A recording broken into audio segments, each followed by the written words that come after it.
What is motivation? The definition is out there. Countless of videos and articles are at our fingertips. You've also heard me talk about this 1,000 times, and yet we never really get the hang of it, do we? Motivation appears to be this once-in-a-blue-moon paranormal phenomenon that comes and goes whenever it pleases. And if we are lucky enough to encounter it, we fail to sustain it over long periods of time. Hi everyone, my name is Anna Mascara and I help students and young professionals like yourself achieve their academic and career goals without sacrificing their mental health. In today's video, I want us to get real and discuss why you feel unmotivated and how to turn that around once and for all. First things first, let's all agree on a common definition of the term. Motivation is the process that initiates, guides, and maintains goal-oriented behaviors. It is what causes you to act. Motivation involves the biological, emotional, social, and cognitive forces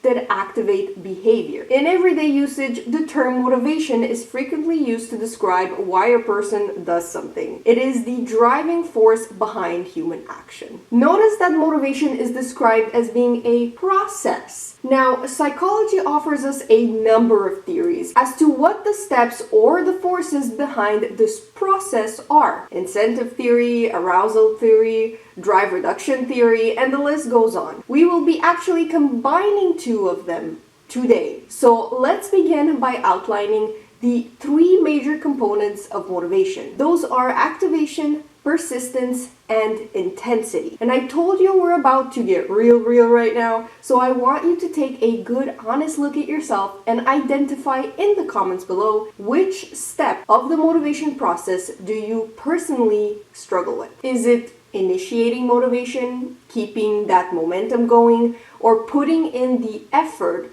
once you do get motivated? Which one is it? The key to figuring out the underlying reason for your unmotivation and creating a plan to fix it for good is to first identify which part or parts you really struggle with. Once you've done that, you can use the timestamps in the description below to skip to your area of interest or simply watch the full video to have a better flow and overview of the entire process, which I personally would recommend. How to activate motivation. I know you won't like hearing this, but you need to get motivated in order to get motivated. Meaning motivation requires action, but not just any action. It requires you to be curious and to explore.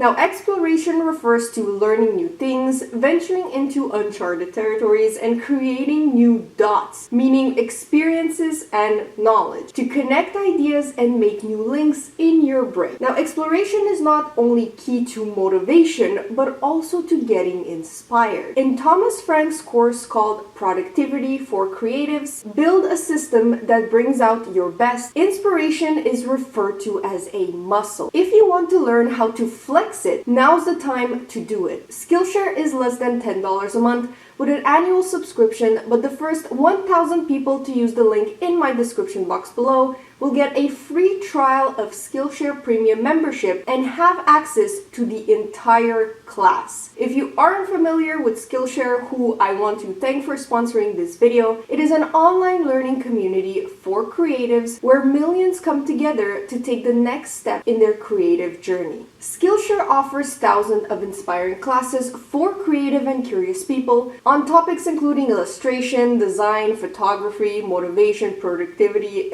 and the list goes on. I mean, I can keep going. Most classes are under 60 minutes with short lessons to fit any schedule. You're going to explore new skills, deepen existing passions, and get lost in creativity whenever you feel like it. It's curated specifically for learning, meaning there are no ads and they're always launching new premium classes, so you can stay focused and follow wherever your creativity and curiosity takes you. With Skillshare, you can find inspiration in the moment and learn how to express your creativity.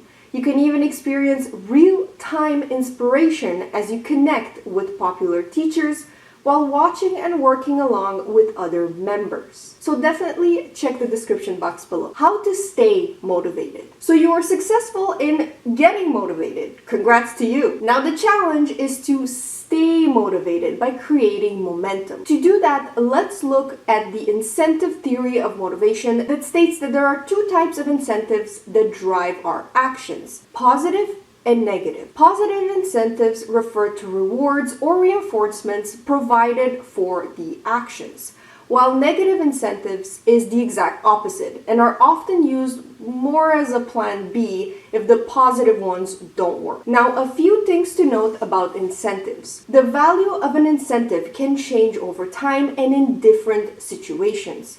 Psychological, cognitive, and social factors can play a role in what incentives one finds motivating and to what degree. Incentives are only powerful if the individual places importance on the reward they're about to receive for their actions. Also, the rewards must be realistic and achievable. And finally, incentives can be used to get people to engage in certain behaviors, but it can also be used to get people to stop performing certain actions. Now that we know there are two types of incentives, we're going to add the final piece of the puzzle and talk about intrinsic versus extrinsic motivation. Because even a positive incentive can dilute over time or have less of an impact on you to keep pushing if it is extrinsic. Exclusively extrinsic. Just to go over some textbook definitions, intrinsic motivation comes from within the individual and results in a sense of autonomy, mastery, and purpose, whereas extrinsic motivations such as punishments, rewards, and other types of compensation come from outside the person. If I lost you completely just now, think of it like this.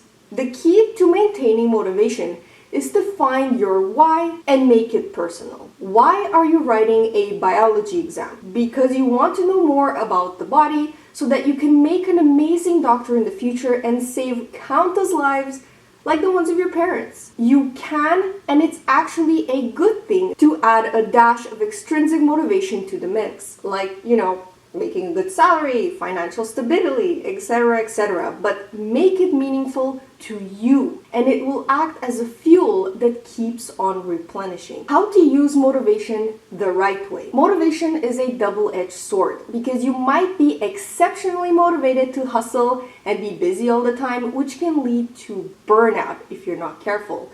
The last component of motivation, intensity, refers to the amount of effort and concentration you put into achieving a goal. I've done a number of videos on working smarter, not harder, but bottom line, you need to strategically allocate your energy, willpower, and motivation into what matters to truly see progress and build momentum. This topic can be its own video, to be honest, so if you would like me to go more into details, please give this video a thumbs up so that I know. But really quickly, set yourself up for quick wins by dissecting larger goals into mini weekly goals. And I will include a link to a video that talks about all of that goodness in the description box below. So with that being said, thank you so much for watching. Please don't forget to give this video a thumbs up if you liked it, and subscribe to me if you like what you see, because I post videos every single week. Bye guys!